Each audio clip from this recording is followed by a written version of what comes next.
All right, back with another 2024 NFL mock draft, three-round variety for all 32 teams. I haven't done one of these since prior to the combine. It was actually about 6 weeks, almost 7 weeks ago to date, but certainly a lot has transpired. Of course, we have additional information regarding the individual 2024 NFL draft prospects, NFL teams, free agency, roster attrition, roster movement, trades. Most recently, the trade of Stefon Diggs from Buffalo to Houston. In fact, I had a mock draft slated for you guys to go up on the channel yesterday, but with the news of Diggs being traded, I had to rework my draft board, make some changes, and of course, there's a ripple effect when a trade of that magnitude takes place. So let's jump into this three-round 2024 NFL mock draft. I want to preface this mock draft with a couple of thoughts here. There are certain players that I have higher than others that I may opt for a player that may be slightly lower on my board because I think they're a better systemic or cultural fit with a particular team. So I'll try to make sure that I articulate that, but keep that in mind. It's not necessarily, hey, this is the best player at a given position in terms of my individual rankings, and that's who I'm drafting. I do believe you have to put players in position to be successful. Certain schemes, certain coaching is going to help elevate certain players, and of course, it's the NFL draft. It is a projection. I juxtaposing two players against one another. One individual might be a better player as of today, immediately, right now, but the other player may be a better player, assuming he gets the right opportunity in a couple of years. His ceiling is higher. So, again, I will try to keep all of that in frame and articulate that as I make these selections. So, at the very top, no change from my previous solo three-round mock draft here. Caleb Williams to the Chicago Bears. I think it's widely expected that he'll be the first quarterback off the board. No, certain individuals might feel like, there may be a better quarterback prospect in this class. I don't necessarily agree with that. There are things that he needs to clean up for sure. He's incredibly talented. I don't know that the general public has given enough credence to the issues that Lincoln Riley's offense had outside of Caleb Williams in terms of the pass protection and route combinations and so on and so forth. Yes, he may have exacerbated some of that because he's always trying to make the big plays, big game hunting, as opposed to working within the confines of the offense. But when you can't get stops defensively, you have a tendency to try to do too much to overcompensate. So Caleb Williams is a pick here to the Chicago Bears. That takes us to the Washington Commanders, and I actually have Drake May as my second ranked quarterback. There isn't a big discrepancy between Drake May, Michael Penix, and Jaden Daniels for me, but I think considering the coaching staff, considering the what I anticipate to be the way Washington approaches things offensively, with this new regime, I think Jaden Daniels might be the best fit here in Washington. So I'm going to elect the Heisman Trophy winner out of LSU. New England's another quarterback needy team, obviously, but they're in a bit of a different position compared to Chicago and Washington. With Chicago trading Justin Fields, obviously they need an immediate starter. Sam Howell being moved, of course, their plan is to whomever they're drafting second overall will be their starter day one. New England has Jacoby Brissett, who's demonstrated the ability to be a solid starter. I'm not suggesting he's a world beater. Obviously, that isn't the case, but he has demonstrated to be able to give your team a fighting chance on Sundays throughout his career. So they're in a unique position. If they believe a particular quarterback has a higher ceiling than a Jaden Daniels or perhaps a Michael Penix, who are super seniors effectively, I think offensively, the balance of their roster needs additional work here. So I wouldn't want to necessarily throw a quarterback into the fray immediately here in New England. And of course, we know what Minnesota has done as far as acquiring a second first round selection. They're all in. I'm actually going to consummate a trade between these two teams. All right, Minnesota will part with the 11th and 23rd overall picks, as well as a fourth round selection in 2024. They'll also part with a 2025 third round pick for the third overall pick in the 2024 NFL draft. And talked about it at the top of this video in terms of fits and coaching and relationships and system. And I think Michael Penix would actually be a really good fit here, but I'm going to lean towards Drake May. Again, I have Drake May as my second ranked quarterback. Again, no big disparity between May, Penix, and Daniels, but Drake May is going to be dropped into an offense where they already have a good, an excellent duo at the tackle position, an excellent duo at the receiver position. T.J. Hawkinson, one of the better tight ends in the NFL. I think he's going to be in a great position. His relationship with McCown, all of that's working here. All of that is working in his favor. So Drake May, third overall to the Minnesota Vikings. Right. That takes us to Dana's Arizona Cardinals. And of course, they have a significant need at the receiver position.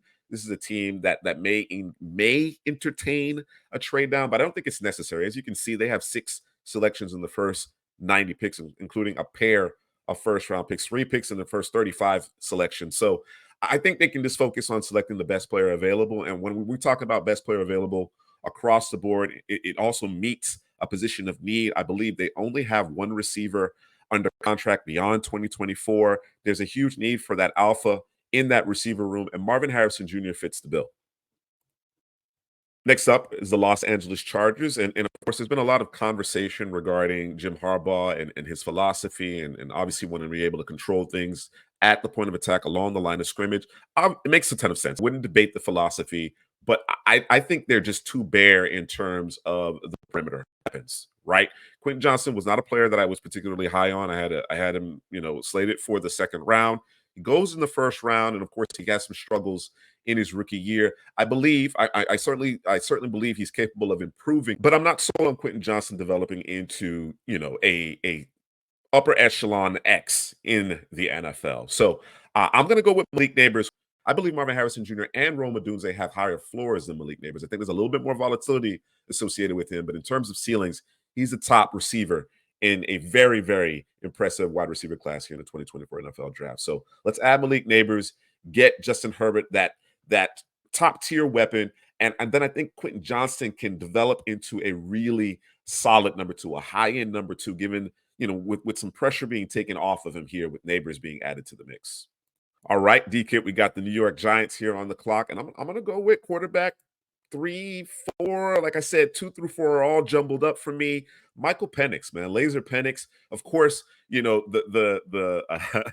a lot of momentum building around Michael Penix being a lock for the first round in the top half of the first round, and we've maintained that Michael Penix has always been a first round pick. He's been the third ranked quarterback for Couch Potato General Manager at large through the last couple of seasons. So I understand that the injury concerns really give certain individuals pause. And of course, the last time we saw Michael Penix Jr. on the national stage, it wasn't his best performance, but I consider that a blip on the radar. He pushes the football down the field. The opposite hash lasers are as impressive as anything you see in college football. It's going to translate to the NFL. And having watched him, interviewed him at the Senior Bowl, you can see that he's a leader of men as well. And I think that's going to be significant here, dealing with the New York media. I think he has the right head for it. So Michael Penix to the Giants.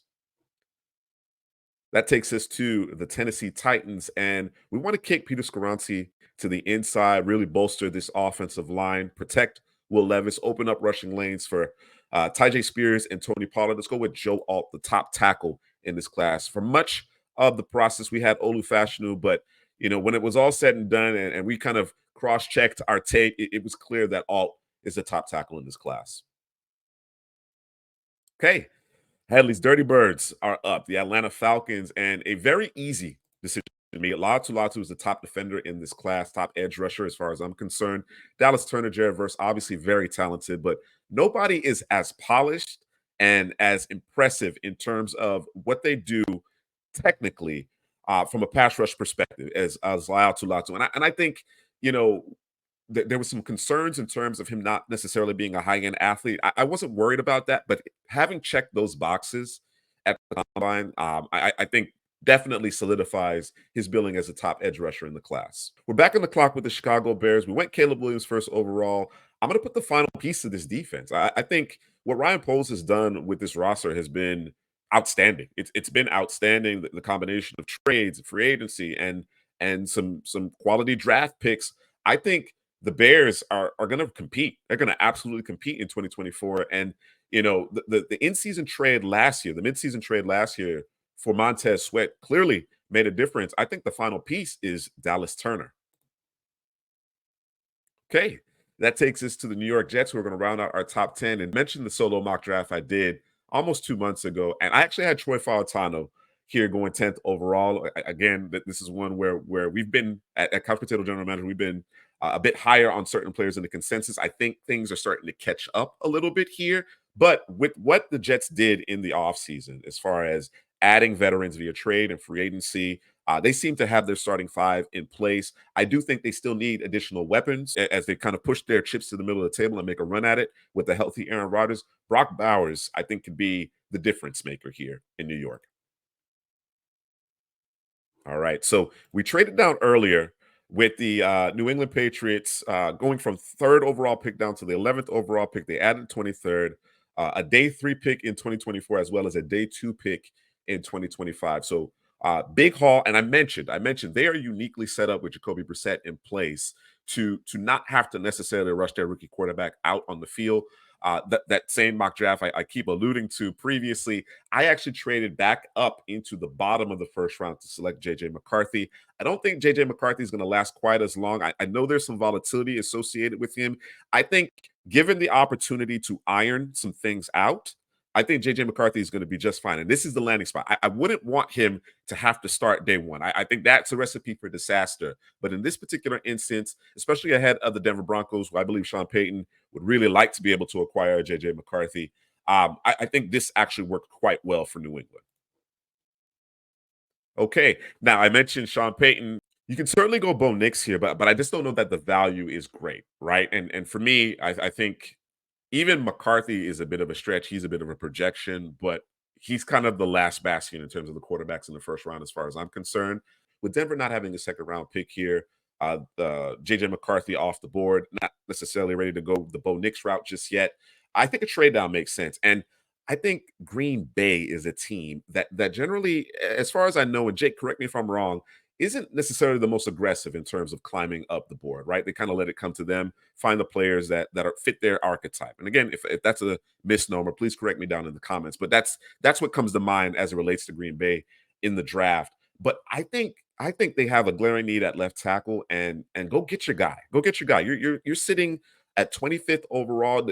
I think there's about to be a run. I'm letting you know right now. There's about to be a run on the tackle position. Go get your guy. Denver is able to add some additional draft capital, and of course Green Bay has quite a bit of draft capital themselves. So I think it makes a lot of sense. Let's make that happen. All right, Green Bay will relinquish the 25th overall pick, the 41st overall pick, a sixth in 2024 in exchange for the 12th overall pick and a fourth next year. So we make that happen. And the player I have in mind, the aforementioned Olu Fashanu, I think he will slot in. Yeah, it's certainly there is a distinction to be made between he and Joe Alt, but I think he still remains the second best tackle in this class. So let's go with Olu Fashanu here in Green Bay.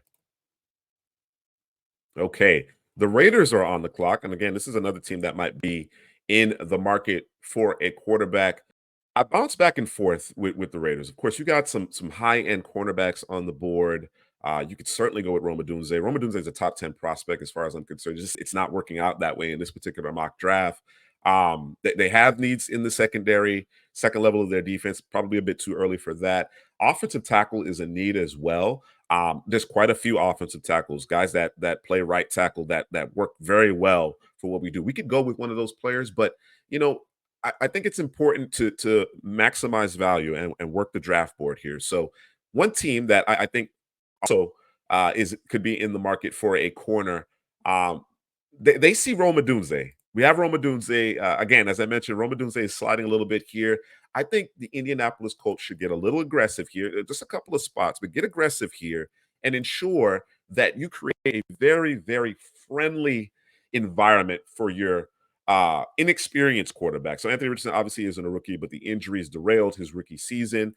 I want to outfit, even with Michael Pittman back in the fold. I want to really solidify that receiver room. All right. So what we'll do here with Las Vegas is we're going to drop down two spots. We'll still be able to get the player that we covet here. We'll add a fourth round selection. Indianapolis trades up to really finalize, put the final touches on this receiver room. Now you're going to feature. You have the chance here to feature Roma Dunze, Michael Pittman, who's on a fairly team friendly contract extension, and Josh Downs in the slot. I think that's a formidable trio and very welcoming offense as it relates to the passing game for Anthony Richardson. So Roma Dunze here, 13th overall to the Colts.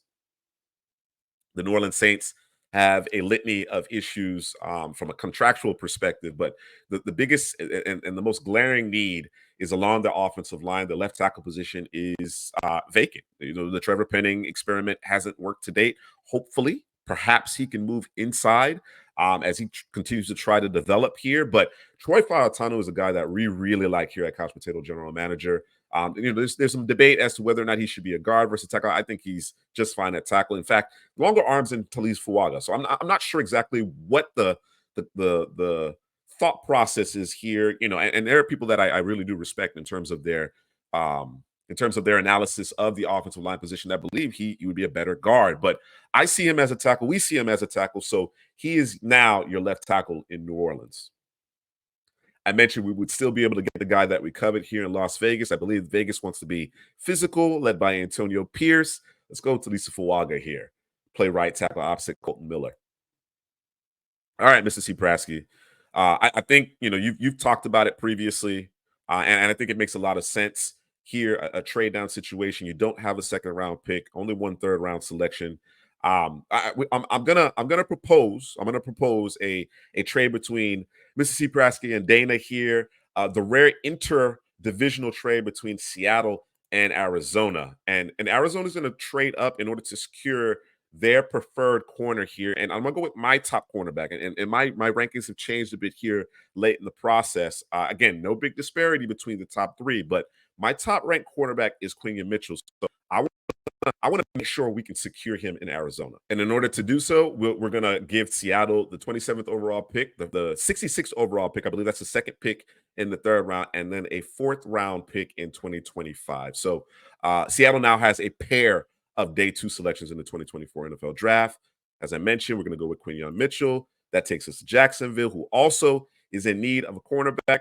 I mentioned not a big disparity between Mitchell, Arnold, and my third corner, or my 2B, I should say, Nate Wiggins. So Batarian Arnold is the pick here in Jacksonville. The development that he has demonstrated from 2022 to 2023 has been remarkable. In terms of this technique, I don't think Mitchell is very far off, but Arnold is the best in class in terms of technique. I think Mitchell gets that professional coaching and is able to leverage that superior athletic profile is the reason why, again, I gave him the nod over Arnold, just slightly.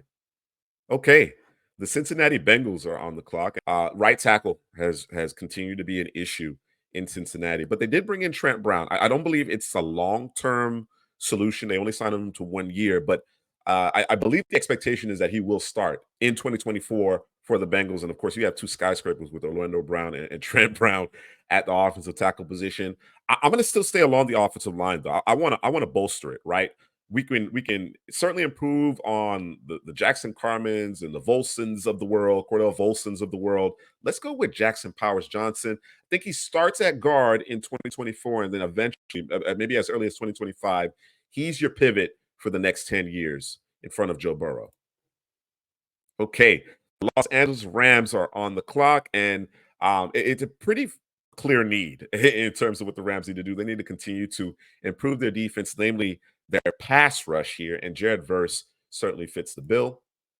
All right, that takes us to the Steelers' first round selection here, 20th overall, and the board has fallen perfectly. I want to go opt for J.C. Latham. He allows you to kick Broderick Jones, your last year's first round selection, over to his natural position at left tackle. So book ends here in Pittsburgh as they try to put the finishing touches on their offensive line. Miami, we're going to keep that theme going in terms of the offensive line here. Miami, there was a bit of a mass exodus in terms of starters on this team, and they need to retool. They need to reload, and they need to reload quickly in order to maximize some of this explosive talent that they have on the perimeter. Let's opt for Graham Barton. He'll be our center. He played tackle at Duke. I think he can play all 5 offensive line positions, can certainly move and get to the second level. Nice fit here in Mike McDaniel's offense. Philadelphia. Philadelphia is on the clock here. And, we got some great feedback when we did our team specific 7-round mock draft for the Philadelphia Eagles, some differing thoughts. And, as I took a step back and really thought about it, Cooper DeJean actually fits really well here. We view him more as a safety as compared to a corner because of how well he plays in space. Not to say that he can't play corner, but I think he'd be a better safety at the next level. That being said, I think he actually fits Vic Fangio's scheme quite well and can play corner at a very high level here in Philadelphia. I think we're going to start him at safety because we have the incumbents, the veterans already in place. But eventually, he becomes your starting corner here in Philadelphia. He'll help you immediately improve the back end with Chauncey Gardner Johnson. New England Patriots back on the clock here. Again, the 11th and 23rd overall selections were acquired via trade with the Minnesota Vikings. And let's get JJ McCarthy, who, again, I'm not planning on starting him immediately. I think this is one of the better situations as far as giving him the opportunity to get familiar, get comfortable, and continue to develop, right? I think there are certainly some flashes there, but he needs more seasoning before we're ready to cut him loose. So in that same breath, we need to continue to outfit this roster so that when he does step into that starting role, he is ready to be successful. So Adonai Mitchell is my next highest ranked receiver. And I just think in terms of the movement skills, the route running, he's more polished than Brian Thomas Jr. I think there's a higher floor here. Maybe not quite as high a ceiling, but I don't think there's a big disparity from that perspective either. So Adonai Mitchell is a pick here, 23rd overall to New England.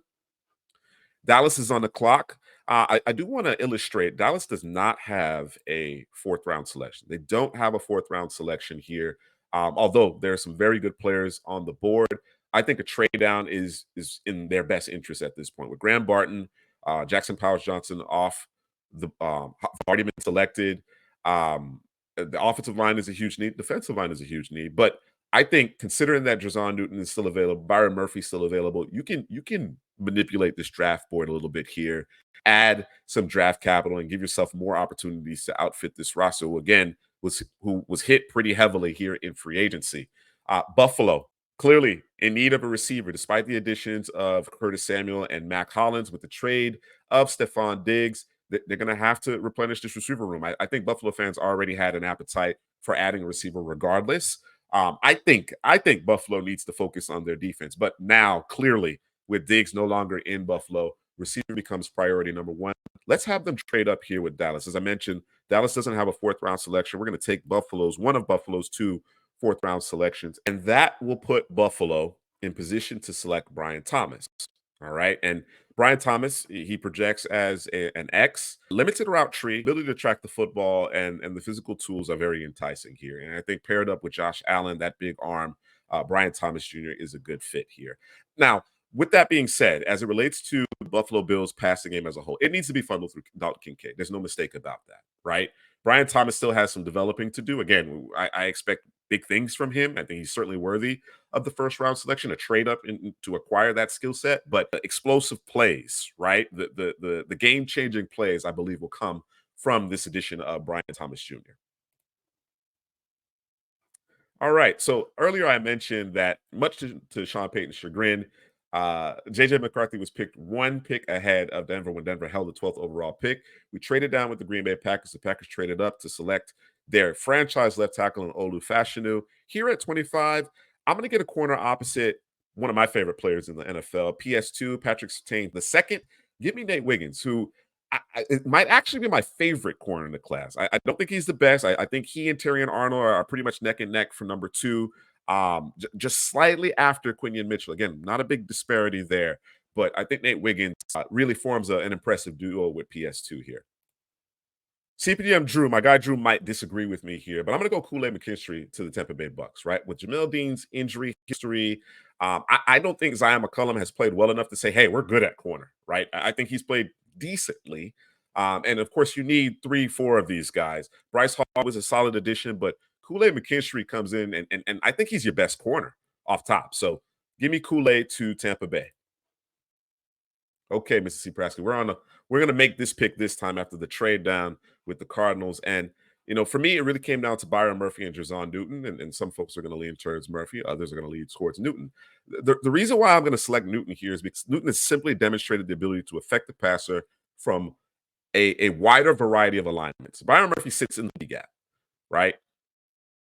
Drazon Newton's been in the A gap. He's been on outside the tackle, over the tackle. B. I mean, literally anywhere you can align him outside of a wide nine, Drazon Newton has been there and he's made plays. So I think that versatility and flexibility works best with Mike McDonald here as a new coach in Seattle.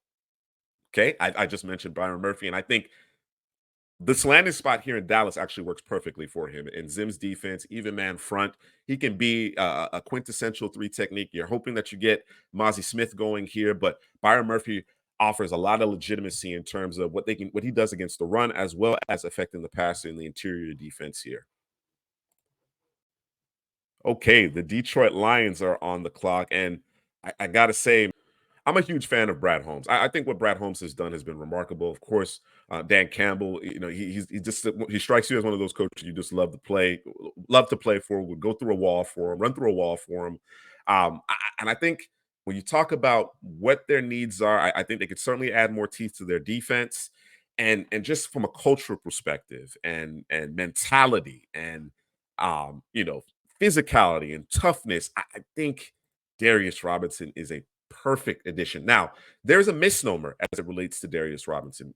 There seems to be this prevailing thought that Darius Robinson is a stand-up edge, right? He's not. He's not in my mind. I don't think that's the best use of him. In fact, he played most of his career at Missouri as an interior defensive lineman. He just moved out to edge more recently this past season. But we're talking 285, 290. He's played as high as 295. I'm going to put him on the down line. I'm going to let him beat folks up, right? He's going to help in terms of your pass rush, but I have never heard a guy more excited to play 4I than I heard in terms of Darius Robinson interviewing him at the Senior Bowl in Mobile, because he wants to get after it, man. He doesn't necessarily allow you to fire your gun and get upfield, right? It really is about being physical. I think physicality is perhaps the most important thing as it relates to playing the 4I role. So love Darius Robinson and the fit in Detroit. The Baltimore Ravens are on the clock, and I'm gonna channel some Eric DaCosta here. I'm gonna channel some Ozzie Newsome. It's one of two things with the Ravens. The Ravens are either trading down or the board just falls to them perfectly. Right here in this instance, I'm gonna trade down, and my trade partner is the Carolina Panthers. The Panthers don't have a first round selection, although they hold a 33rd overall selection, the very first selection on day two.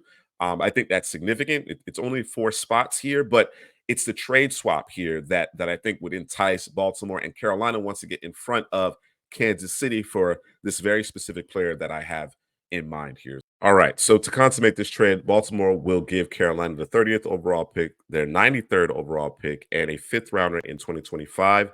In return, the Ravens receive the 33rd overall pick, the 65th overall pick, and a seventh round pick in 2024. So I think really the focus here, the allure to this trade down is Baltimore believes, I believe, they get the guy that they covet here at the top of the second round, and of course they move up almost 30 picks here in the third round, which I think is a significant climb. So let's make that trade. And as I mentioned, Carolina wants to get in front of Kansas City because we just cannot let it happen. I'm going to go with Xavier Worthy. I'm going to go with Xavier Worthy. There may be receivers, again, receivers that I like a little bit more, or you, the audience, like a little bit more here. But I think you have to account for what Xavier Worthy's speed does for everybody else on this field.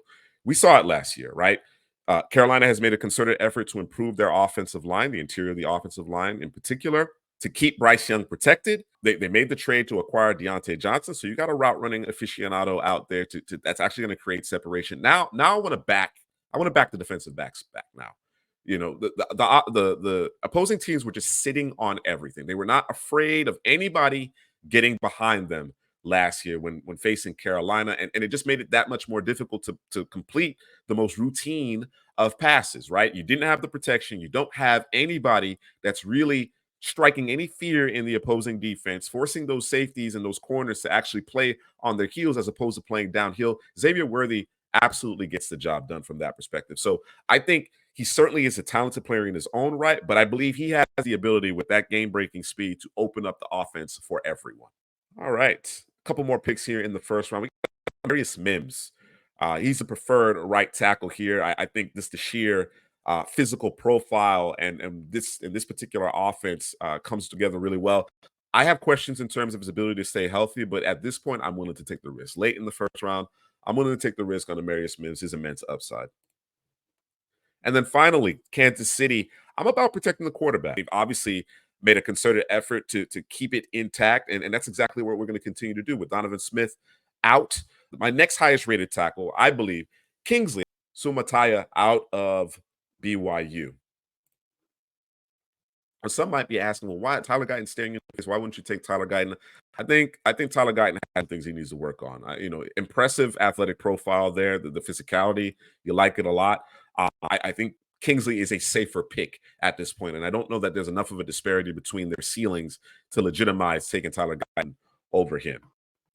So we just did the trade not long ago here with the Baltimore Ravens and Carolina Panthers. As I mentioned, the guy that I have in mind is still available here. I'm going to go with Chop Robinson. Obviously, he's a traits-based selection, but really impressive leap from 2022 to 2023. I did not particularly care for the 2022 film.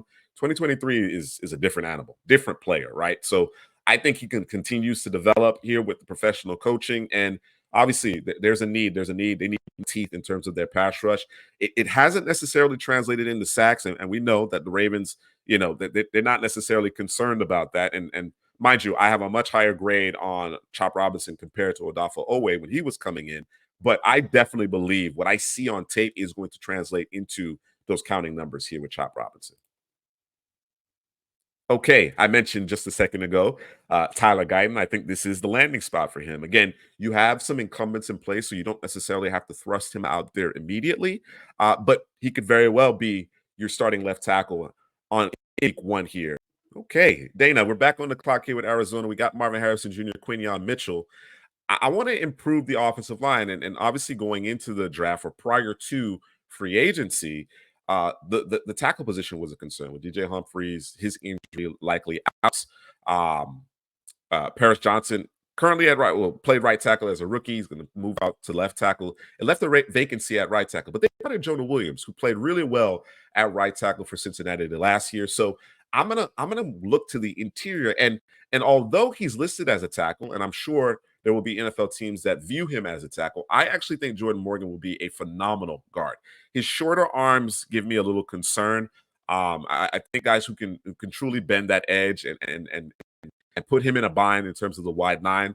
I think that might pose a bit of a challenge for him at the next level. But when he gets his hands on you, it's a wrap. And I think in the phone booth as a guard, I think he'll be phenomenal. So Jordan Morgan is the pick as we continue to bolster the offense and make sure that Kyler Murray is secure.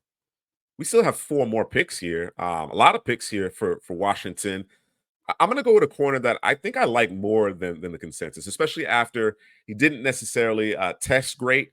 I like Ennis Rakestraw, man. Technically sound, the mentality goes a long way.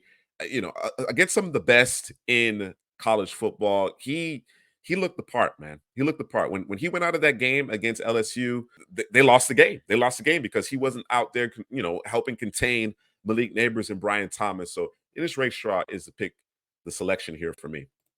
Chargers on the clock. And of course, we opted against offensive line in the first round. We're not going to do that here. Let's bring in Zach Frazier here to play the center position for us. We're expecting Corey Linsley to retire. Zach Frazier is a plug and play guy that can anchor this offensive line. Okay. Speaking of offensive line, we went with an offensive lineman here. The first offensive tackle off the board, Joe Alt, 7th overall to the Tennessee Titans. The Titans do not have a third round selection. I believe it would behoove them to add a third round pick. So let's find a trade partner in order to do so. And my huckleberry is the Cleveland Browns. And some might feel that this is a bit rich for Cleveland. I think Cleveland is right on the cusp. I think they're a three technique and improved quarterback play away from making a very deep run in the playoffs here. I think they're in a unique position here. All things considered, especially if they can get Jerry Judy, get his head on straight and be more consistent. I love Brandon Dorless. I love Brandon Dorless. I know Couch Potato General Manager is significantly higher than the consensus on him. Brandon Dorless can do everything, literally everything, including play three technique and third round pick based on the mock draft database simulators rankings. But he's a top 30 player for us. So Brandon Dorless is the pick, and I think he's the final Infinity Stone for this Cleveland Browns team. Maybe a second level defender, but certainly I think Brandon Dorless solidifies an impressive defense. All right. The Panthers are on the clock. I talked about putting the finishing touches on position groups here. And again, Carolina made no mistake. They had a clear plan of attack here in free agency. They bolstered the interior of their offensive line with Hunt and Lewis. I think the last piece, as Carolina fans have educated me, Austin Corbett may not necessarily be the answer. He's dealt with injuries, never necessarily played the center position. So let's go get Dominic Pooney, a guy that I think has really helped himself a lot throughout the pre-draft process. And when you go back and watch the film, it gives you a lot of position flexibility. Play tackle, he could certainly play guard, but what I saw from him in Mobile leads me to believe that he could be a very good center. And I think the NFL is substantially higher on him as compared to the public at large. So Dominic Pooney is the pick here in Carolina to solidify that offensive line. All right, we're going to keep Bryce Young protected. Washington on the clock. Some may feel that this is a bit of a reach, but as far as tackles are concerned, I think he's the next best prospect. And as Hadley says, we just got to fix his hands, man. I think from a pass protection perspective, Patrick Paul offers everything that you're looking for. Just needs to fix his hands, and he definitely needs to improve in the running game. But it is a passing league, and I want to keep Jaden Daniels as clean as possible. So let's go with Patrick Paul here to Washington. This is this time here with Denver with the 41st pick as part of that Green Bay trade. Now I feel comfortable selecting Bo Nix. Again, I think his experience will certainly help him with a play caller like Sean Payton. You know, Sean Payton obviously will design it up. You got a guy with Bo Nix who has a lot of experience, has played in a lot of different schemes. I think he will pick it up very quickly. I really like the way he's developed in Oregon. There's still some areas of his game, some limitations, but certainly I think he's a good fit and comes at the appropriate value here with the 41st overall pick in Denver. All right, I got the Houston Texans. You know, our patrons of the channel have given me their feedback in terms of our 7-round mock draft and what needs to be prioritized. And I don't necessarily disagree in terms of what needed to be prioritized, but maybe our order of operations didn't necessarily align with some of the viewers. But in this particular instance, I'm going to start it off with finding that book in the Derek Stingley. Right, there's a glaring need at cornerback opposite Stingley. Let's go get Max Melton. Back up with the Falcons here. Latu in the first round. Helly, I'm going to get you guy Mike Sanders still. You know, I think the Falcons view Clark Phillips as a boundary corner.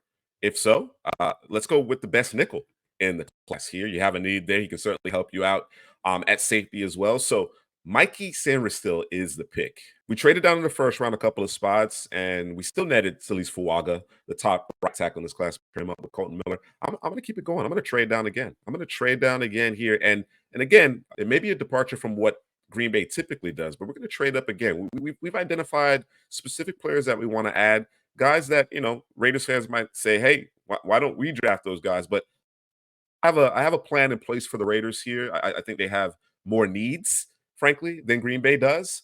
And Green Bay has the additional draft capital in order to help you address those needs. And Green Bay, by leveraging that draft capital, can prioritize specific players. All right, so we'll swap second round selections, and the Raiders pick up a third round pick, and the Raiders will also send a fifth round pick back to Green Bay here. All right. And that trade up was designed in order to ensure that Green Bay could select Edgerrin Cooper, pair him up with Quay Walker at the second level. You have a pair of the most athletic linebackers in the league. And Edgerrin Cooper is a far more instinctive player than Quay Walker is as well. So he's my top linebacker in the class. Off-ball linebacker. Certainly could entertain a trade down here in New Orleans. They have a dearth of draft capital. They don't have a third or fourth round pick, but I think the value is too good to pass up on another one of my favorite prospects in this class. That's Xavier Legette. I think he's your X. I like A.T. Perry a lot. I really do. Rashid Shaheed, Chris Olave, A.T. Perry, and Xavier Legette with Michael Thomas officially being out of New Orleans. It's a nice young receiving room here. Okay, Indy back on the clock, and we went with Roma Dunze. We got aggressive, moved up a couple of spots here to ensure that we could get Roma Dunze, who was on the board entirely too long in this 3-round mock draft.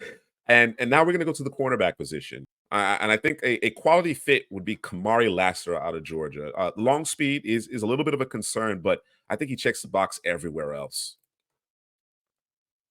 All right, DK, we're on the clock here with the Giants, and I'm gonna create hell on earth. I'm gonna create hell on earth for opposing offensive lines. I'm gonna add Tavondre Sweat to Dexter Lawrence. Man, we're gonna be big. We're gonna be filthy. I can only imagine what blocking those two throughout a game would entail. You know, and I think the on the high end, this is who Sweat is comparable to. Right now, conditioning is a concern. He doesn't necessarily have the conditioning of a Dexter Lawrence, but certainly, I think that's an area that he can improve upon. And he's made mention that he's very comfortable. He looks comfortable playing as hot, as big at the 360 weight. But if he needs to get down to 340 or so, 335, I think he's certainly capable of that. So you got a bunch of quality options here at the receiver position. And considering the addition of Gabriel Davis, they struck out on re-upping with Calvin Ridley. Unfortunately, that kind of leaves you in a position where you could use a Z. But Gabriel Davis can be your X, right? You still have Christian Kirk, who thrives in the slot. Zay Jones effectively is your Z. He's a de facto Z. Don't know how much longer Zay Jones will be on this roster after 2024. But given volume of options, I think they can stand to add some draft capital. This team really disappointed a season ago. I want to give more cracks at putting a roster together that can make a substantial playoff run, make a deep playoff run here in the AFC, get back into the playoffs, and potentially make a deep playoff run here in the AFC. So let's trade down. All right. So that earlier trade out actually puts Baltimore in a favorable position here, right? They were able to acquire the 65th overall pick. They actually held the 93rd. They moved up in the third round. Now we're going to package that up to move up further into the second round. We'll get back a fourth round pick as well as a sixth round in 2025. So Baltimore trades up, and this is a team that actually needs an X. I believe Keon Coleman is the best X available at this point.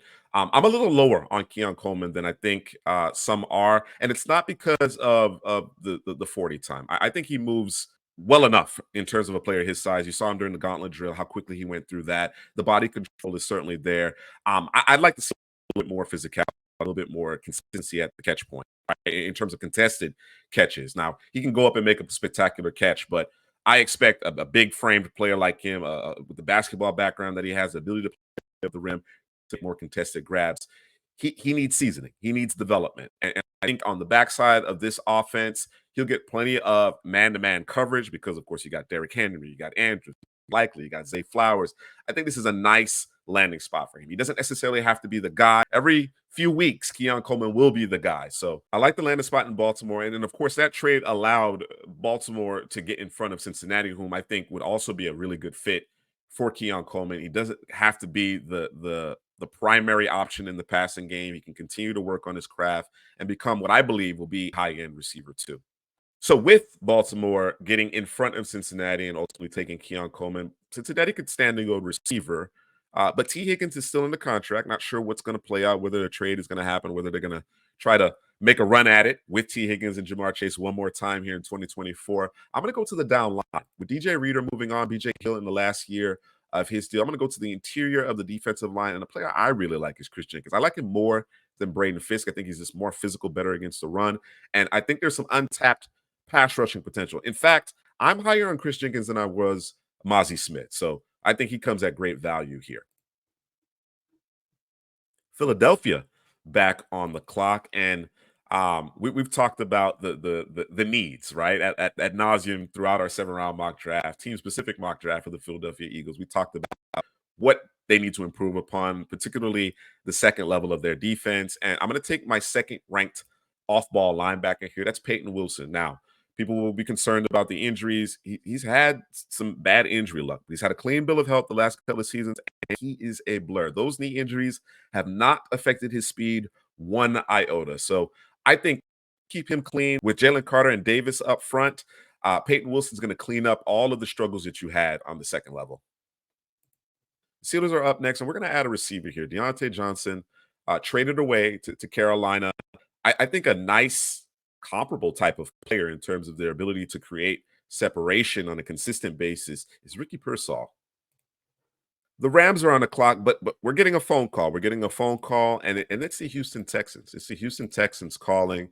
I mentioned it before. There's a bit of an order of operations that we're trying to get accomplished here. Corner, defensive tackle, 3 technique is at the top of the list, especially considering the Stefon Diggs trade here. So Houston's going to push their chips in the middle of the table. They feel that they're right on the cusp. They obviously are ahead of the curve considering what they did last year, but a couple more additions and what they've done in this offseason in terms of bolstering the offense via trades, re-signing Dalton Schultz. It's a matter of just getting the right pieces on defense. So let's get aggressive. Let's get aggressive here and trade up. We'll swap second round picks. The Rams will add a late 7th round selection.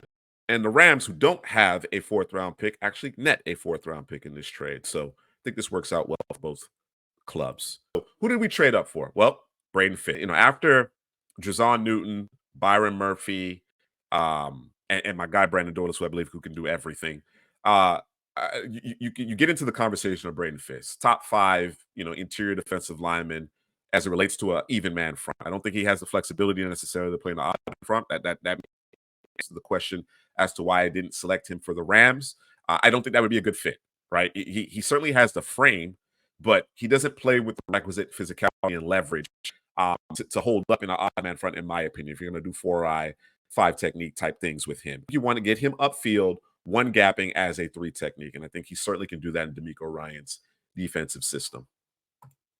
All right, Philly, what do we do for our final selection here in this three-round mock draft? Well, I'm going to trade down, or rather, I'm trading up. The Falcons have a player in mind, and they want to ensure that they are able to secure him. So the Falcons will relinquish a pair of third-round selections for the 53rd overall pick and a fifth-round selection.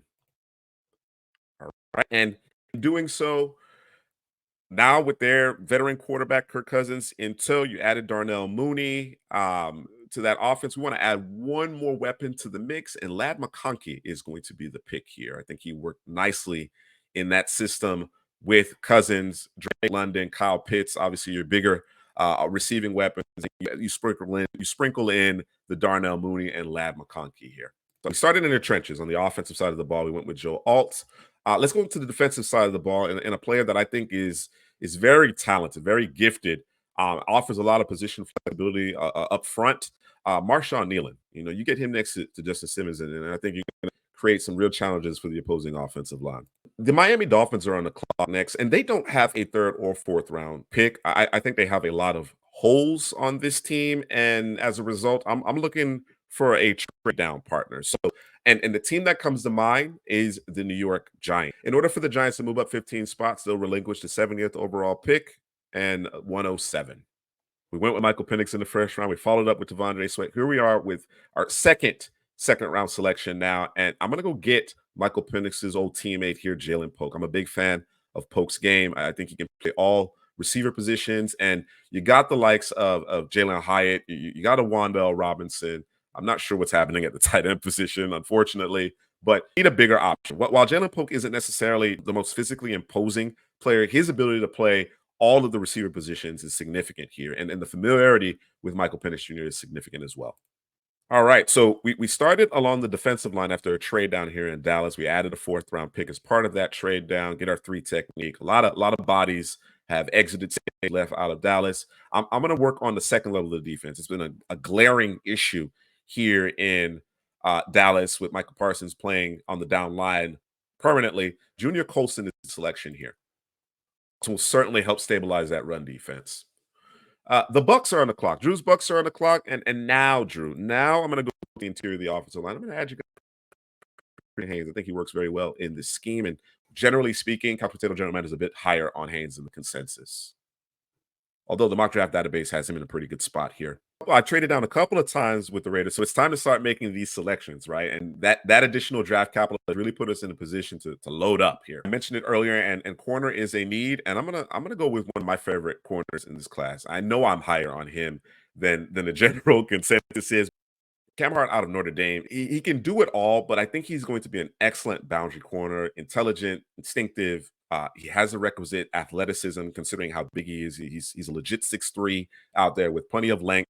He's going to make it tough. He's going to challenge guys. And if you think about it, if you think about the AFC West, you think about what L'Jarius Sneed did. And he's now in Tennessee, of course, but I want to be physical. I want to reroute these receivers. There's a lot of receivers in the league that just aren't comfortable with dealing with press coverage. I want guys who have demonstrated the ability to hold up and press man, bump, and disrupt at the line of scrimmage, and obviously give Max Crosby and Christian Wilkins, Tyree Wilson an opportunity to go and hunt after the quarterback here.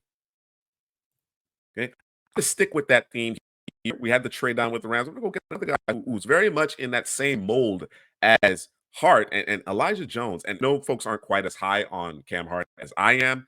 People just aren't aware of who Elijah Jones is, and it's a shame because he's a more impressive athlete than Hart is. Right? He's just a shade under 6'2". Again, I like him as a boundary corner. The ball skills are there. I think he may have had the highest man coverage grade in college football last season. And I mean, 4.4 speed, 42-inch vertical. He jumps out the gym. I mean, he checks all the boxes, and I'm just not sure why folks aren't higher on him. Now there may be some concerns in terms of stiffness with his hips or whatever the case may be. I don't think it's a huge issue, number one. And I think it's also understandable considering that he's a longer limbed player. All right, the Buffalo Bills are up next. My previous solo 3-round mock draft, I made it a point to really improve the defense. I think Josh Allen has the ability to raise the level of the play of folks around him. With the trade happening the way it did and the way that the board is working out, I decided to prioritize the receiver position. I'm going to go to the defensive side of the ball here. Of course, the days of Micah Hyde and Jordan Poyer are over. In the back end, they had a great run. I'll get my favorite safety, my top safety in this class. Some folks may question the athleticism, but the instincts and the football speed is evident to me. Give me Cam Kitchens out of Miami. Play center field there. Turn the football over. I think Buffalo is really missing playmakers on the defensive side of the ball. Matt Milano is your guy, right? You were expecting that from Von Miller. I don't know that Von Miller has much in the tank anymore. We'll see, but certainly, without Matt Milano in the lineup, they just didn't necessarily have the playmaking that we had grown accustomed from some of those defenders, some of those veteran defenders that are no longer there in Buffalo. So Kitchens is an injection of some of that playmaking ability, and hopefully he can turn the ball over and get the ball back to Josh Allen. Okay, again, I mentioned before Brad Holmes has done a great job with this Detroit Lions roster, and we went with Darius Robinson. He just fits that culture to a T, and he's going to be able to contribute immediately. A guy that may not necessarily play significant snaps out of the gate, but I think beyond 2024, once we get to 2025, he'll be the guy. Kevin Zeitler was brought in, Jonah Jackson out, Zeitler in, but only a one-year deal. So we want to keep this offensive line intact, and I'm going to go with Cooper Beebe.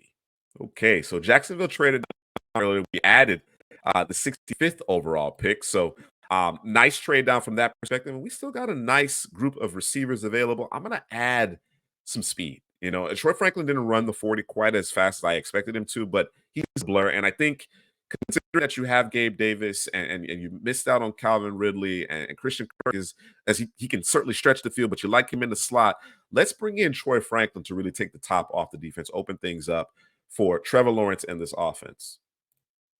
San Francisco might be in need of a receiver. I think they certainly need to add a player to that room, considering that you have some expiring contracts. Juwan Jennings, I believe, is back on a one-year deal, but we don't know what's going to happen with Brandon Ayuk. We're just not sure. I think Roman Wilson is a type of player that can play multiple spots. He's a willing blocker. I think that works with what they want to do in San Francisco. Very intelligent, can create separation on a consistent basis. We haven't seen the full breadth of his skill set, unfortunately, because Michigan was very ball control in terms of offense. But I love what I saw from him in Mobile, and the flashes are enough here to get into the second round. Jarius Sneed moving on. There's a need opposite Trent McDuffie. Spags obviously challenges his cornerbacks. Now he gives them help. Don't get me wrong. He wants his cornerbacks to be physical, and that's what I've been talking about. That's part of the reason why I wanted to go with Elijah Jones and Cam Hart earlier. I really want to get back to. We've seen this mirror match type of deal, and I think there's a lot of value in being able to disrupt the receivers at the line of scrimmage. That affects the entirety of the play. It allows your defensive line to affect the quarterback. It gives you just a little bit more of an edge in terms of being able to help the back end here. So let's go with TJ Tampa. And of course, it doesn't work out at corner for DJ Tampa. I think he'd be an excellent safety considering the way he tackles, but the size, his physicality, I think is exactly what Spags would be looking for here. So TJ Tampa to Kansas City. Just to kind of give you the background in terms of this. So Baltimore traded down in the first round, right? And was able to net this pick. And now Baltimore traded up in the second round and Jacksonville netted this pick. So via Baltimore, through Carolina, Jacksonville now on the clock here at 65th overall. I'm going to go with an edge that I think isn't getting enough attention. And I think just in terms of an overall skill set, what he to run, his pass rush upside, what I saw from him at the Senior Bowl in particular, in one-on-ones against Talisa Fuaga, really the only player that truly gave Fuaga trouble. Adisa Isaac is an underrated commodity here. And they think, well, we got a ton of the pass rushers and Josh Allen, whether or not they get that long-term deal done it's a question mark. I certainly hope they get that done. I would expect that he needs to be the priority. Certainly. He's a difference maker, but as a precaution, just in case, I think Adisa Isaac certainly can help and make him part of that rotation, make him part of that Josh Allen, Travon Walker rotation. All right, Mr. C. Presky, we're on the clock here at 66, and I'm gonna bolster your pass rush too. Give me Braylon Trice. We're gonna stay on the West Coast. He weighed in much lower than we had expected during the combine, but just the physicality and his ability to consistently affect the passer, I think comes at very good value here towards the top of the third round.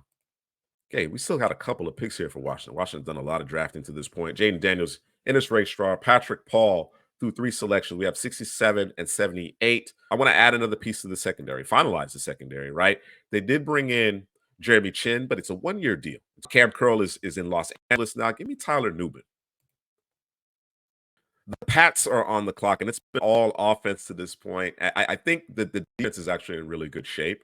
Maybe some long-term deals that need to be addressed as far as the secondary is concerned, but I think they're in pretty good shape. I do want to add to the edge though, because there are expiring contracts there, players getting older, so on and so forth. Gabriel Murphy is a player that we are quite high on here at Couch Potato General Manager. You can see Chris Braswell, Jonah Ellis, Austin Booker rated higher than him on the mock draft database, but I prefer Murphy over that group. Okay, final pick here in our 3 round mock draft for the Chargers. We made it a point to ensure that Justin Herbert had the perimeter weaponry that he needs in order to succeed with Malik Neighbors. Just couldn't pass up that talent. We get the pivot position finalized with Zach Frazier. Now we're going to turn our attention to the defensive side of the ball and roster attrition. Roster attrition is a real thing. It happens every year. They need a corner. They need to add a corner, and Chris Abrams-Drain is the guy that I believe will fit the bill here. Excellent ball skills out of Missouri. The Dolphins didn't have a 3rd or 4th round pick, so by dropping down 15 spots, we added a pair of selections to help backfill this roster, reload this roster here in Miami. And at 70, I'm going to stay in the trenches, but I'm going to go to the defensive side of the ball. Let's add Rook Ohoro, help soften the blow of losing Christian Wilkins to free agency. All right, Dana, we're back on the clock here with Arizona. We went Marvin Harrison Jr., 4th overall, traded up to get Quinyon Mitchell. Jordan Morgan comes in. He's going to start at guard for us, and really, it really helps put us in a really great shape in terms of the offensive line. I want to go back to the offensive side of the ball once again, add another weapon. As I mentioned, prior to the Marvin Harrison Jr. selection, only one receiver under contract beyond 2024, and Michael Wilson. Give me Malachi Corley, man. Put Malachi Corley in the slot, manufacture the touches. He can be an extension of your running game as he continues to develop as a receiver. He's trouble. He's going to be a hard task, a very difficult challenge to get on the ground. Flanked by Wilson and Harrison Jr., I think Malachi Corley, and then, of course, I forget to mention Trey McBride. I think you're working with hot grease here in terms of offensive weaponry here in Arizona. All right, moving right along in this 3 round mock draft, we have the New York Jets on the clock. And the Jets don't have a 5th round selection. And you might say, well, why is a 5th round selection significant? I think in the case of the Jets, they clearly are going for it this season, right? With an older quarterback, we don't know what's going to happen with Zach Wilson, whether he's part of the long-term plans. I think Robert Saleh and company are up against it at this point, right? But they have a talented roster. It just doesn't have the requisite depth that you'd like, particularly when you have a quarterback coming off of a significant injury, an older quarterback that is, guys on the offensive line that have had some lingering injury issues as well. You need to ensure that you have enough depth. I also think there's a need at safety. So I think adding what little draft capital you can at this point makes sense, right? Without trading down too far, 5, 6 spots or so. I think that's reasonable. And the team that we're going to trade down with is the Washington Commanders. We'll give up the 72nd overall pick for the 78. So we're dropping down 6 spots, and we'll add a 5th round selection. And I've talked about it throughout this mock draft, is that there is a lot of depth in this class. You don't have a lot of underclassmen in this draft. So you got guys who are experienced, who've developed time that matters in terms of being able to contribute immediately. So by adding an additional 5th round pick, you give yourself a little bit more flexibility. You can add some depth. Among the next couple of picks, you could add a starter as well. So let's trade down here with the Commanders, whom I have trading up in order to select a tight end, get in front of Denver, another team that I think is tight end needy. I like Jatavian Sanders. I think he deserves a little bit more respect in terms of what he does in line. And of course, what you see as far as what he does in the passing game is pretty impressive. So let's add Jatavian Sanders to the mix. And that finalizes the draft class for the Commanders. Brad Holmes, Detroit Lions, Dan Campbell, Love what we're doing. We're going to continue to bolster the roster from a depth perspective, right? The Detroit Lions, they traded for Carlton Davis, 1 year deal, 1 year remaining on his deal, if I'm not mistaken. Manuel Mosley coming off the injury. They did sign Amik Robertson, but I want to stay ahead of the curve. I want to stay ahead of the curve. Cornerback was an issue last year. Let's bring in a sticky man coverage guy here in the form of Renardo Green. I think Aaron Glenn will like what Renardo Green brings to the table. We traded down in the second round, the 53rd overall pick. We gave that to the Falcons. We netted 74 and 79. And I think now is a good time to look ahead a little bit, right? As far as making sure that that offensive line remains among the best in the league. Obviously, a change happening with Jason Kelsey retiring. Jordan Mailata just got a lucrative contract extension, but we're not sure how long Lane Johnson is going to play. And what Philadelphia has managed to do is they've stacked the deck. They've continued to stack the deck, allow guys to go to the school of Stoutland, as they say, and develop. And Karan Amagaji has all the traits that you're looking for. Obviously, it's a step up in competition from the Ivy League to the NFL, but given some time here to develop the traits, a lot to like about this young man as far as what he could be. And in Philadelphia, he gets that opportunity to develop properly. All right, here's our final pick here for the Chicago Bears. We went Caleb Williams and Dallas Turner in the first round. Of course, could have gone Roma Dunze. I opted not to. I'm going to select his teammate here, Jalen McMillan. I think he'd be a nice understudy to Keenan Allen. I think he certainly can help you as early as 2024 as well. So Jalen McMillan is the pick here. I mentioned I'm not a big fan of Denver's tight end room currently, and a player that has really helped himself a lot throughout the pre-draft process. And having gotten my initial exposure to him at the Senior Bowl, and subsequently looking at his tape and understanding the context in which I needed to view his tape, I really like what Theo Johnson has to offer. So he is the pick out of Penn State. The Raiders are up next, and they're in a unique position here. Of course, you see a couple of trade downs, add some draft capital here as they continue to ramp things up in Vegas, turn a new leaf in Vegas. I'm actually gonna select the first running back in this 3-round mock draft. My top running back in the class, Jonathan Brooks out of Texas. Now, of course, he's coming off the injury. He's expected to be ready for training camp, but considering that you already have a couple of guys in place, you don't have to rush him back. When he does get back, though, he's your most complete back. He's the most complete back in this class. I think if he were healthy, I wouldn't bat an eyelash at taking him in the second round. I wouldn't. It wouldn't even be a thought to me. I think he's that good in terms of being a ball carrier, and then of course what he does in the passing game, whether catching the football or in pass protection. So Jonathan Brooks is the pick here. So we did that trade down with the Jets, added the additional draft capital to give us a little bit more flexibility on day three. Again, a lot of good players will fall into day three here. I spoke about the offensive line and my concern about, being able to stay healthy through the duration of the year, right? And of course, the Jets have had a lot of injuries, a lot of issues along their offensive line in recent years. Let's add Roger Rosengarten to the mix. And I think Roger Rosengarten ultimately goes a bit higher in a draft when it's all said and done. I think there's some work to be done there. I think he still needs some polish. I don't know that he's I don't know that I'm ready to say, hey, listen, we'll select him, top half of the second round, and he's a starter out of the gate. But very gifted athlete at his size, and I think in terms of this zone scheme here, Roger Rosengarten is a good fit. All right, final selection here for the Philadelphia Eagles. We've gone with Cooper DeJean, Peyton Wilson, Kuran Amagaji as well. The final selection will go on the offensive side of the ball once again. So we went off defense with the first two picks, offense with the final two selections. And there seems to be a bit of an appetite to add another receiver to the mix here, a guy who can take the top off the defense. I believe A.J. Brown, Devontae Smith do a fine job of stretching the defense, stacking defensive backs. But if you want to bring in another player that offers that element, I think Jermaine Burton would be a good fit here. Physical receiver that has the ability to stretch the defense. Really like what I see. He's a talented player. Georgia, Alabama. The counting numbers weren't always fantastic, but certainly the talent is there. And I think in this particular spot, he's not going to be leaned upon heavily, but those handful of attempts downfield, right, for the shot play, I think he's going to create some opportunities for everybody else, and of course some chunk plays along the way.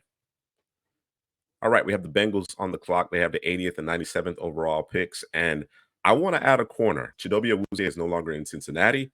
DJ Turner had his share of struggles, so we want to create some competition here. Give me Andrew Phillips out of Kentucky, a really feisty man corner here. All right, Mr. C. Prasky, this is our final selection. You can see what we've done to this point by trading down in the first round. We added a third, and we added some additional draft capital later. Right here, let's go get Mississippi Brassey's guy, Zach Zinter, plug and play at guard. Indianapolis on the clock, and a slight trade up. Nets Romaduze stops the slide again. Romaduze is a top 10 prospect. Probably, in hindsight, maybe you go Romaduze ninth overall, but I just really like the idea of Dallas Turner and Montez Sweat. With the Dunze into in Chicago, with the Dunze into Kamari Lassiter, let's go to the down line. And a guy that's been on the board entirely too long is Michael Hall. Nice three technique, one gapper who can actually get upfield and affect the backfield, affect the quarterback, disrupt the running game. He's a ball of fire. That's what I like to call him. The way he gets off the ball, that spin move is really impressive. Really like the fit, the landing spot here in Indianapolis. All right. So as you can see with the Rams, we've gone defense, defense, Jared Verse to add teeth to the pass rush, Elijah Jones to help bolster the secondary. Of course, you lose Aaron Donald. You're going to have multiple players fill that void because, of course, Aaron Donald was just that special first ballot Hall of Famer. Dwayne Carter, I think, is a big body that can obviously hold up in the run game, but I really like the upside in terms of pass rushing. So Dwayne Carter is the selection here. Pittsburgh on the clock. We went with J.C. Latham and Ricky Pearsall through the first couple of rounds. This is the final piece. The final piece of this offensive line. With the addition of Cedric Van Pran, I think Pittsburgh has really legitimized their offensive line, and they're going to be that much better of an offense because of more consistent offensive line play. We made some trades here. We added some draft capital with the Tennessee Titans. Marshawn Nealon was our latest pick. Joe Alt in the first round. So we went to the line of scrimmage on either side of the line of scrimmage. I'm going to add a player who may not necessarily be the best schematic fit, but I just love his physicality, his intensity, and his instincts. And that's Jeremiah Trotter. I think he's gotten a bit lost in translation as it relates to the off the ball linebackers because he's not the most impressive of athletes from an athletic perspective. His profile doesn't necessarily stand out from that perspective, but just such a good football player. He understands how to play the position. He plays bigger than he is, which is about 230. All right. So we have the Houston Texans and one more player here. Considering the Stefon Diggs trade, what they've done on the offensive side of the ball, adding Joe Mixon, re-upping with Dalton Schultz. I like the idea of bolstering the offensive line. I do. I think they could stand to improve their offensive line, but I'm actually going to look ahead on the defensive side of the ball, and I'm going to add a versatile safety and Jaden Hinks to the mix. I really want to move Jalen Petrie into the slot, right? I really think he is a difference maker. I think he's perfectly fine playing in on the back end, right, in the two high look or single high look, although Jimmy Ward's in place. And again, this is thinking ahead a little bit, right? Jimmy Ward may not necessarily be around beyond 2024, but I'm telling you, I think Jalen Petrie is a difference maker. I think he's a superstar when he's able to play in the nickel position in the slot. So give me Jaden Hicks right here. In the first round, we traded down. Dallas moving from 24 to 28. We added a day three pick, a fourth round pick, of course, coming into the draft. Dallas didn't have a fourth round pick. That's significant, as I mentioned. And I know I'm repeating myself here, but I think there's going to be some really good football players, being selected in the fourth and fifth round. So you want to make sure you have draft capital at that point, particularly when a team like this that had a lot of departures via free agency. You've had a retirement or two. So they have a lot of areas that they're going to need to backfill. They don't have a full complement of picks. So you trade down, add some draft capital. And obviously, you still get guys who are going to come in and make a difference immediately in Byron Murphy and Junior Colson. I'm going to trade down once more. All right, so I'm going to move down four spots here to net another fourth round selection.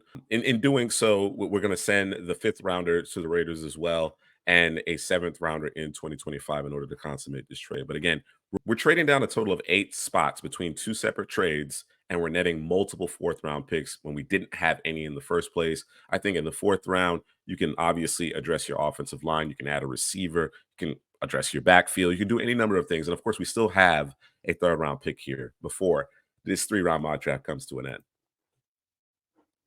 All right. So, what did I trade up for here with the Raiders? It's going to be DTD, Dadrian Taylor Demerson, a guy that's really grown on us throughout the pre-draft process. And going back to his film, you see that he's one of the better safeties in terms of being able to play in space and make plays from depth. He also can help you out in the nickel. So, I think that flexibility is important on a team that's trying to retool and figure out their secondary. So, of course, we went with Cam Hart a bit earlier. Now we're going to add DTD to the mix. I love Jonathan Brooks, and Fuaga paves the way for Brooks. All right. So Green Bay obviously had 5 picks, if I'm not mistaken. I believe they had 5 picks here in the top in the first 3 rounds. We've been aggressive. We've been very aggressive in terms of identifying players that we think are, really, the missing piece in order to really take in a run at this. Green Bay certainly coming off an excellent season with Jordan Love as a full-time starter here and really comfortable and his confidence growing. So we want to make sure we lock down the left tackle position. We add Edgerrin Cooper with Devondre Campbell going to San Francisco, and you're transitioning in terms of your defense. So he and Quay Walker will form a really impressive, really athletic duo. I want to add another piece to the defense here, and Cole Bishop is the player I'm targeting. And of course, they signed Xavier McKinney. They signed him to a big deal, and in terms of free agent money, I mean, the NFL teams are just not doling it out. But Xavier McKinney clearly was coveted. I think you get a certain level of flexibility with these two, right? And you can move them around. You can really do a number of different things. They can play in the box. They can play in depth. They can eliminate tight ends. There's a lot of interchangeability that you can offer with these two players. So I like Cole Bishop, and I think he also fits the archetype in terms of athletic profiles that Green Bay tends to favor. Okay, Drew. At 89 here, I'm gonna go get your guy Austin Booker, pair him up with Yaya Diaby, and we're gonna harass the quarterback. All right. So Austin Booker is the pick 89th overall to the Bucks. Dana, our final pick here with the Arizona Cardinals. We have Marvin Harrison Jr. Obviously, I think that was an easy one. We traded up, got Quinion Mitchell again. Not a whole lot separating him, Terry and Arnold, Nate Wiggins, but I'm leaning towards Quinion Mitchell. Jordan Morgan's actually going to play guard for us because we have Jonah Williams and Paris Johnson at the tackle. Malachi Corley. Now, as I mentioned earlier, we only had one receiver under contract beyond 2024 on the roster prior to this draft. Now we have Marvin Harrison Jr., Michael Wilson flanking Malachi Corley. I think Malachi Corley could certainly be a difference maker in terms of those manufactured touches. So we bring him into the fold. And with our final selection, Chris Braswell, I'm not as high as probably the consensus is, but I think it's great value at this point. I think he represents very good value at this point. You pair him up with BJ Ojulari, and you're starting to get that pass rush in place. So Chris Braswell is the selection. All right. So we talked about it with Dallas, and as you can see, we were able to add 117 and 128 here in the fourth round. As I mentioned, I think you're going to be able to get two very good football players that are going to contribute to your team immediately in the fourth round here. But here, with our final pick on day 2, I'm going to go to the offensive line. I'm going to go to the offensive line, and Christian Mahogany comes at a bit of a value as far as I'm concerned. Certainly, this aligns with what the mock draft database has. You put him at left guard next to Smith as we kick him out to left tackle, and you have a very physical group on that left side. Final pick here for the Bucks. Kool-Aid McKinstry, Christian Haynes, Austin Booker were the first selections. I think a running back is in order. And I say running back because I want to add some explosiveness to this team, right? There's different ways you can add explosiveness, obviously. Rashad White is a dynamic playmaker in his own right, but I want to take a little pressure off of him. You understand what I'm saying? You have a zone running scheme. You got a couple of guys who can be home run hitters for you. I think the home run hitter on the board is Jalen Wright, and that's the guy that I'm going to go with here, 92nd overall to Tampa Bay. All right. So with Carolina, Trey Benson is tempting, right? With Chuba Hubbard going into the final year of his deal. I'm not sure how high this new regime is on Miles Sanders at this point. As underwhelming as the running back room might be, the tight end room is even worse, in my opinion. So let's go with a tight end here. We're going to continue to build this thing around Bryce Young. Give me Ben Sinnott out of Kansas State. San Francisco on the clock. They have some needs along the defense. In the secondary, they've really tried to retool their front seven via free agency and trade. So in the secondary, I think in the cover 3 scheme, Kyrie Jackson, all 6'4" of Kyrie Jackson is a perfect fit here in San Francisco. KC on the board, Kingsley and TJ Tampa, rounds 1 and 2 with the 95th overall pick. Let's add a receiver, right?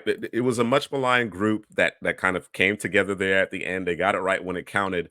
Rashee Rice has gotten himself into some trouble off the field, so we'll bring in Brendan Rice. Different role, I would imagine. I would imagine different role.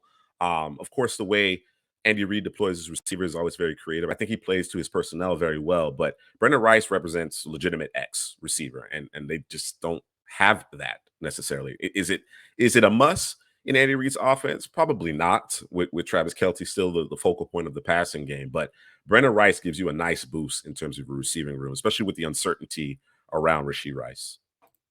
Okay, we've been busy with Jacksonville, right? Terry and Arnold in the first, trade down in the second. Nets is Troy Franklin and Adisa Isaac. Of course, people may be looking at the Isaac selection and saying, well no, we're good at edge. Well, I'm not sure what's going to happen long term with Josh Allen. Not to mention, you can't have enough pass rushers. I think Adisa Isaac is just too good of a player to pass up, all things considered. At 96, we're going to go back to the defensive side of the ball and really button up this secondary, a group that I thought really underachieved last year. Javon Bullard, his flexibility to play safety, free safety, as well as play the nickel is really impressive. I think that's going to help. Now, Terry and Arnold certainly can play, can shadow that lead dog receiver. He can play inside and outside the numbers, but having Bullard with the flexibility of playing safety as well as a nickel helps this defense quite a bit. Just three more selections here in this three-round mock draft. Cincinnati to this point, Jackson Powers Johnson, Chris Jenkins, Andrew Phillips. I'll add a receiver again. We're not sure what's going to happen with T. Higgins long term. He's on the franchise tag, whether he gets traded, whether he remains just for the 2024 season. I'm not sure a long-term deal gets done there. So I'm going to go with the upside of a Javon Baker, very talented player, but has some things to work on. I'd like to see Cincinnati, even if they aren't able to get the long-term deal done, which I'm just not anticipating it. It could happen, but I'm not anticipating it. I'd like to see them try to keep him throughout the 2024 season, make a run at this thing, make a run at this thing with a healthy Joe Burrow, an improved offensive line. I mentioned Trent Brown being brought in as well as uh, Jackson Powers Johnson in this mock draft. So this gives Baker a little time to get comfortable, and I think he needs some seasoning. I think he needs time to learn all the different receiver positions, but the talent is certainly there. Okay. We stay in the AFC North, and Pittsburgh will make its final selection here. J.C. Latham, Ricky Pearsall, Cedric Van Pran in the first three rounds. I'm going to go to the down line. I'm going to go to the down line, and a player that I thought was miscast in college, playing the 0-and-1 technique when he's more of a 3-4-5 guy, Leonard Taylor.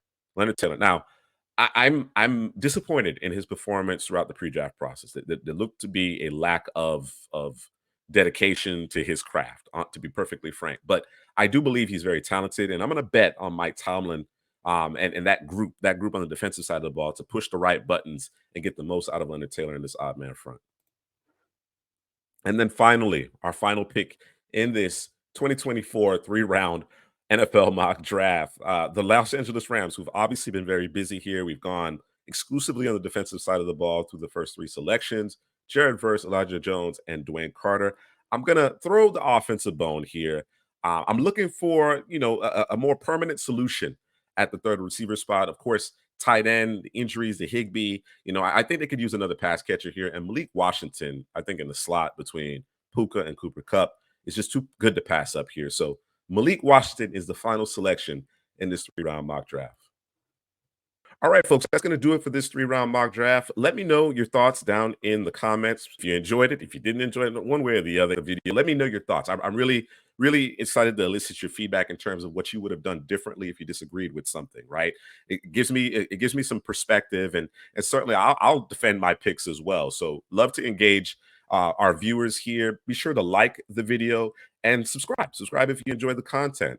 As always, when I do these solo mock drafts, I will take myself out of the screen and scroll so you can see the full results of this three-round mock